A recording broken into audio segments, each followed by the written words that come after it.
안녕하십니까, 박병욱입니다. 10월 15일이 됐네요. 여러 가지로 이제 참 문제가 많았었는데, 헌재법 효력 정지 카드로 헌재 마비 막았다. 이 내용을 보고 지금 한번 읽어봤더니, 이제 헌법재판소에 스스로 했던 건 아니고, 이진숙 방송통신위원장이 임명됐다 3일 만에 탄핵됐죠. 그래가지고 여러 가지 문제가 이제 노정되고 있었는데, 아마 헌재가 17일 날 소장을 비롯해서 3사람이 퇴임을 하게 되면은 6명이 돼가지고 그 사건을 다루는데 필요한 7명의 정족수가 채워지지 않기 때문에 많은 그 헌재에 지금 들어가 있는 문제들이 그대로 정지가 되는. 근데 그게 이제 예를 들어서 17일 날 3명이 퇴임을 하고 뭐 한 20일 날이나 11월 달이나 11월 초에나 임명이 될 수 있는, 그렇다 하면 큰 문제는 아니겠죠. 근데 지금의 그 이제 여러 가지 구도로 봐가지고 근시일 내에 임명될 가능성이 없는데, 그때 그 정체된 헌재 안에 지금 올라가 있는 그런 문제들은 참 이거 국민들이 너무 답답하고 한편은 좀 혐오스럽고, 어떤 정치 싸움 때문에 헌법재판소가 기능이 정지된다는 거 얼마나 우스운 일입니까? 실은 우습죠. 그런데 이준식 그 방송통신위원장 이분이 이제 그 막았죠.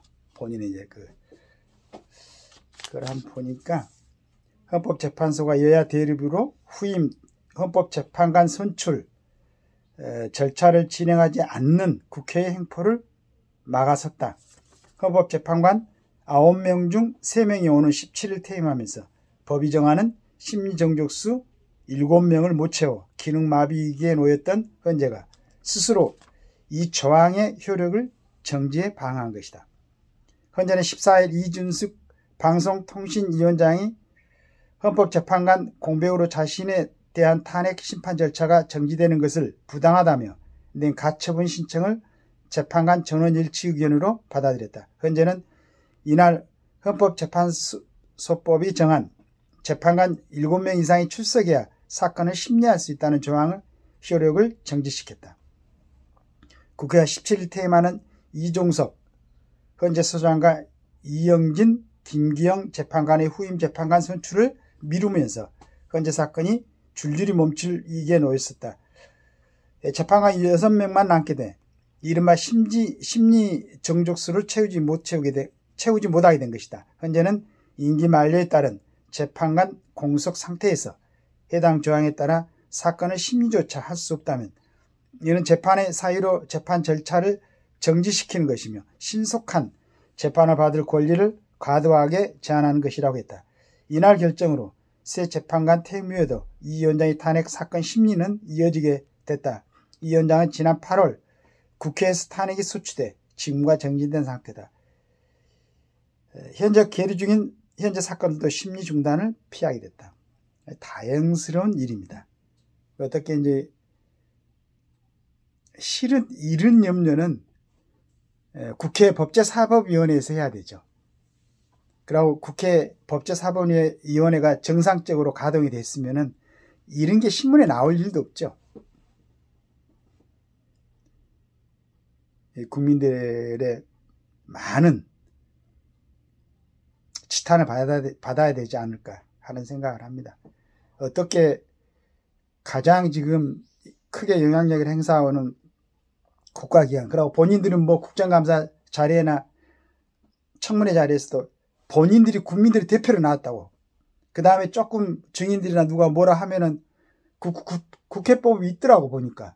그럼 거기에 보면은 뭐 증인 채택해갖고 안 나오면은 강제 동원해갖고 구인명령 해갖고 데려올 수도 있고, 그것도 응하지 않으면은 그 굉장히 큰 아주 뭐 형벌이 처할 수 있는 그런, 그 법은 또 누가 만들었는가 모르겠어요. 국민의 권한을 이임받았고 국민의 대표로 자기들이 국회의원 한다고 얘기를 하면서 국민들을 억압하는 법을 그렇게 만들어 놨다는 게 이해가 되지 않는 그런 면이 있었습니다. 물론 뭐 어떤 국회 건의를 강화하기 위해서 뭐 그랬는지는 모르겠지만은 그 법은 또 관심 있는 또 능력 있는 사람들이 현재 그것도 한번 이혼 심판을 제청해 가지고 정상적으로 스스로 국회의원들이 고치지 않으면은 그 일반 법률하고 평등해야지. 어느 정도 균형을 이루어야지. 어떻게 국회의원들이 하는 업무에 대해서 그게 증인 신청이나 그러니까 죄를 지어가지고 뭐 재판을 받을 일이 있다 그러면 법원에서 관리해야 되는 거고 그 전에 기소하기 전에는 수사는 경찰하고 검찰이 하는 거고 그런데 그런 게 확정되지 않는 사람들을 증인으로 채택하면서 안 오면은 그 정도의 법률을 갖다가 제형을 가한다는 게 그 말이 좀 안 되는 것 같아요. 이 부분을 전문가들이 좀 고려해가지고 적정한 선으로 정리를 하는 게 낫지 않을까라는 생각을 합니다. 지금 북쪽에서는 뭐 경의선, 동해선 폭파 나선다 그러는데 이건 진짜 한 국가를 다스리는 그 사람들의 정신세계 갖고 양아치 세계도 아니고 말이지.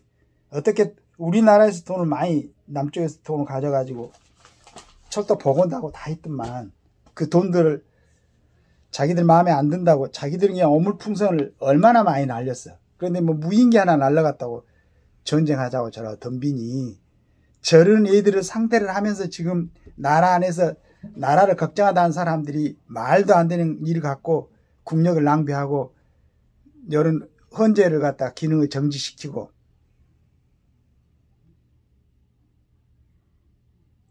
국가나 국민을 위해서 조금 그래도 신경을 쓰는 그런 정치인들이 되기를 기대합니다. 감사합니다.